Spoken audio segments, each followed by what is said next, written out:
Greetings and welcome.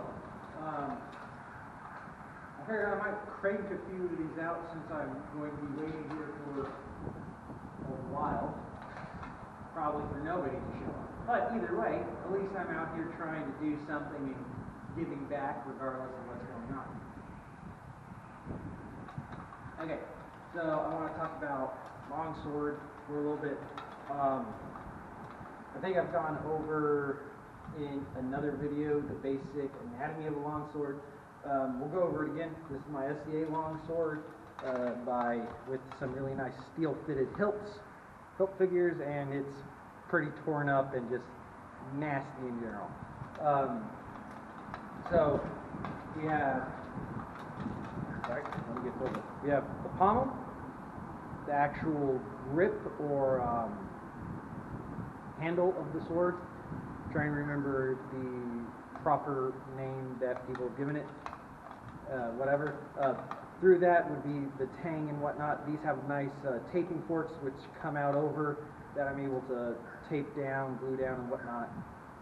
And they're split so I can move the cross forward or backward depending on how long I want my handle to be. So pommel, handle. It's divided. I have dividers here that you can't really see anymore because they've been chewed up. Then we have the cross guard or guard. Very simple guard, nothing too fancy. It provides just enough room for me to be able to block. Then after that we have the blade. I don't make a distinction on true and false edge because you can cut from either just by rotating it 180 degrees. Typically, if it's going to be the true edge, it's going to be the edge that's forward and cutting, and the false edge will be the edge that's in the reverse facing towards you. Blade, the edges, which are marked with tape on our SCA longswords, and the point, which is also marked with tape and has a little bit of foam squishiness in it. So what I want to talk about is kind of basic guards and how to block with the longsword. So basic guards that I kind of look at, and I kind of, this is more bastardized. It's more of I wouldn't say beginners, but it's more of a simplistic version that I use when I teach. So you're going to have several guards. I can't remember the number, but we'll go over them. We're going to have our shoulder loaded guard here. Very simple. Just load it from the shoulder. You're able to make most of your forward cuts. You can make some undercuts. You can make your thrusts. You can do that same thing from the opposite side. See? And you can do it with both with either leg forward.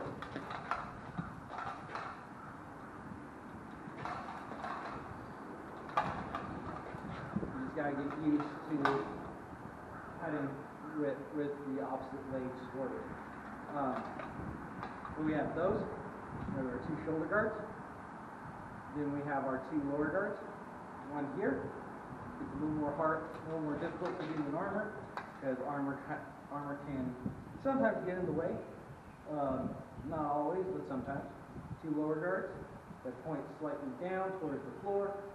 You can make thrusts, you can make your parrying, rear false edge cuts, right? I can come up like that, and then get myself a really nice straight line cut. And we can do that from both sides. So we can do one from here, right? We can do one from here. And it's all depending if you play either one. Either leg forward.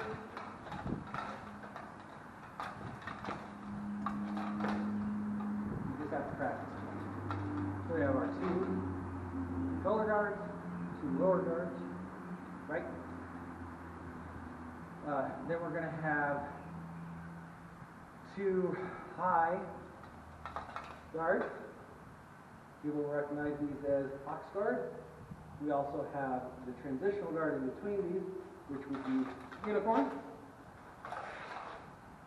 and goes into our offside ox. So those are 3 forward and top guards. Here. We then also have a middle guard, which is just simply point forward, and you can play it from either side or together. And you can even bring it up closer into here, get more straight line thrust. And those are some basic guards. I recommend mostly people starting learning from the shoulder or from the ground. Then we have some other more complex guards. We have rear guards. You would typically call a guard the fool guard, because you're not the fool for using it, they're the fool for trying to attack you, thinking that you are unable to do it. Then you have other very extended guards, such as right here.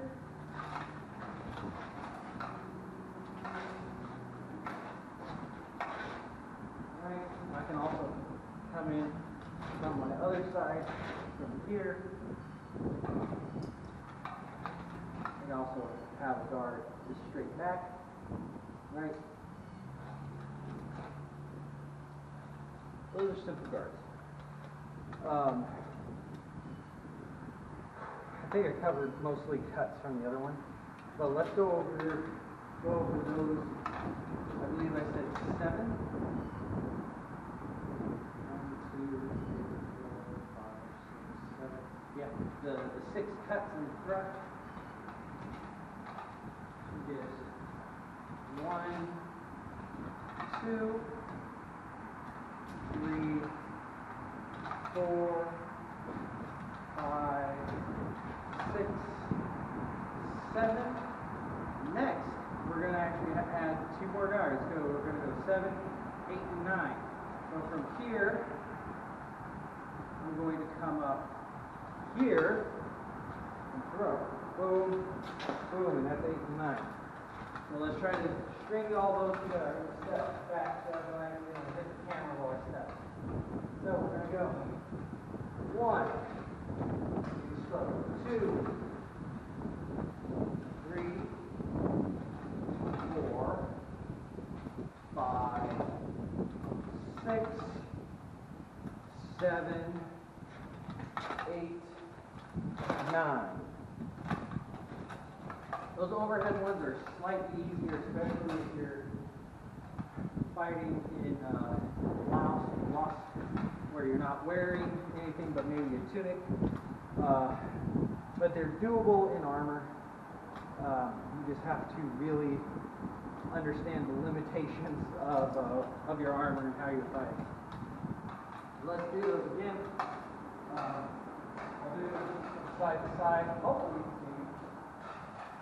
All right, over here, we're fighting 1, 2, 3, 4, 5, 6, 7, 8, 9.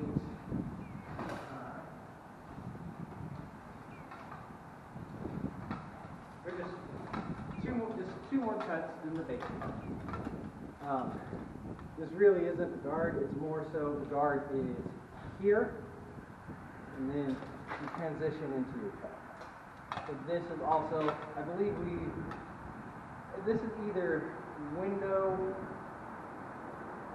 yeah, I think this is iron window, if I remember correctly. I could be wrong. I'm not familiar with them, as I should be. I'm working on it. Am I recording at all, actually? Okay, good. But there's those.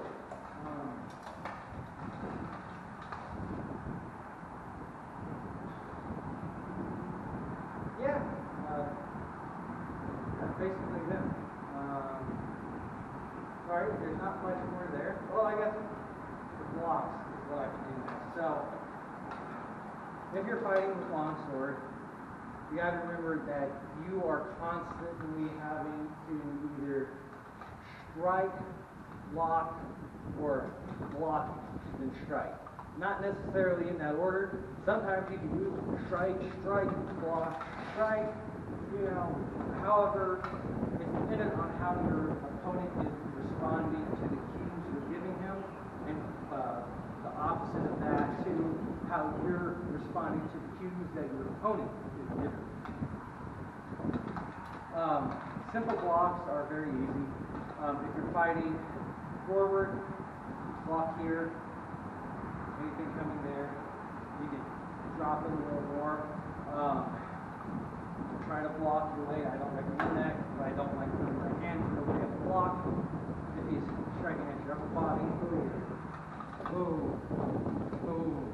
You're not trying to outreach here because that gives him more time to go around, slip under, and it requires more effort on your part to try to get back to make that block. Boom, boom. Simple, sweet to the block. Boom, boom. Whether or not you're blocking here, taking a step, or if you're taking a step back, or you go here, you know. Those are simple mid-body blocks. It blocks everything from your head to right around your belly button. I can be placed a little closer. You can have it point out a little more. And from here, you can, that block should prime you up to be able to throw your next shot. Boom, boom, boom. Now block here, boom. Blah, blah, blah. If they're striking lower, typically lower strikes don't happen that much in the SCA because people don't. I mean, it's dependent. I throw low, but I try not to throw below the hip because I know that I have a tendency to let my point drop to try to get under their block, and I end up hitting people on the shin. Something I'm working on, but keeping it at least at the hip for me allows me to be able to, even if I drop slightly, if I'm aiming at the hip, I typically hit just above the knee at the hip. If they're throwing a shot at the hip, you can block here, right? Simple block. It's just drop, get you into it for a thrust, right? Boom, boom. Kind of.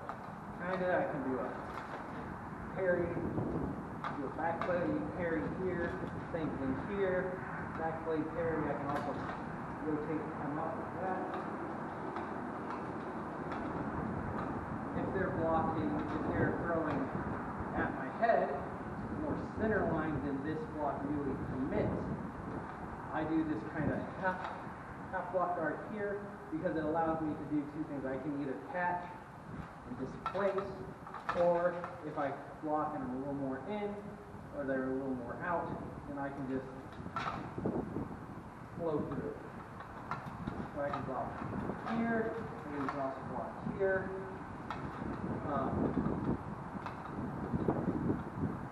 Those are basic ones. Another thing I kind of like to do is, especially if I'm fighting forearms, because their danger zone is only about here, and then at the back if they have a spot, if they have a butt spike, they can throw a shot at my face. That's where kind of half swording comes in, because from here I can block this, I can get inside their range, and I can make my thrusts. I've also done this, a sword shield guy who really wants to get in on me, and I can do that. Right? Because here, if they're trying to throw around me, throwing shots at me, all the shots on that side of the block, if they're trying to throw around, I just follow them right around. Boom.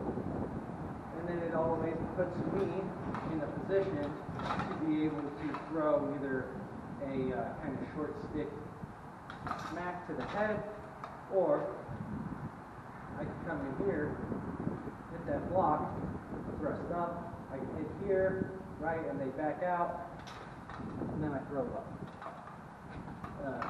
Sword and shield guys, really close in, trying to play with you. Boom, I'm here. You know, even if even if I'm more out here and trying to block with their wrap, even if they're trying to throw their arm around, they're not going to get around. You still block. There's other blocks you can do. Let's say I did this a lot one-handed, and I thought they were really good. There are these really nice wheeling blocks that lend themselves really easily to throwing a shot out. So let's say we're here. He throws a shot. He's coming around far on my side here, and I'm down here to here. I just boom, boom, boom. Right? Look at that again. Over here, yeah, he's throwing the shot. He throws it around the side. Boom, boom. You know, just really nice wheeling action. Right? Boom. And that's kind of how I threw when doing it single-handed. Is I got armed, and the guy's fighting. And I'm like, oh, he's gonna come over onto my side. I saw it, and I was like, boom, block here, got that, right. I can also antagonize him into striking with it. So let's say I throw that shot, boom, right? I throw that shot there. Whether or not I make contact with their shield, with their sword shield guy, or make contact with their pole arm or long sword or whatever, right? And they see me turning here, they're going to try to throw straight over. Well, my best course of action to do, wheel walk, cut. Very easy, and you can see where that very extended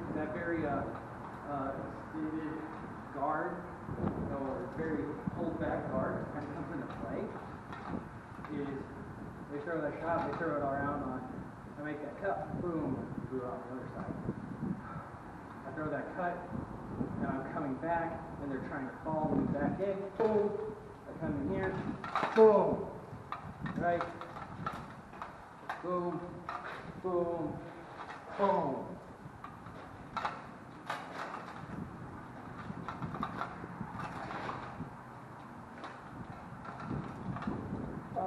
And that's the basic kind of, those two extra cuts, the basic guards, and some of the basic gloves. Now you can make them all.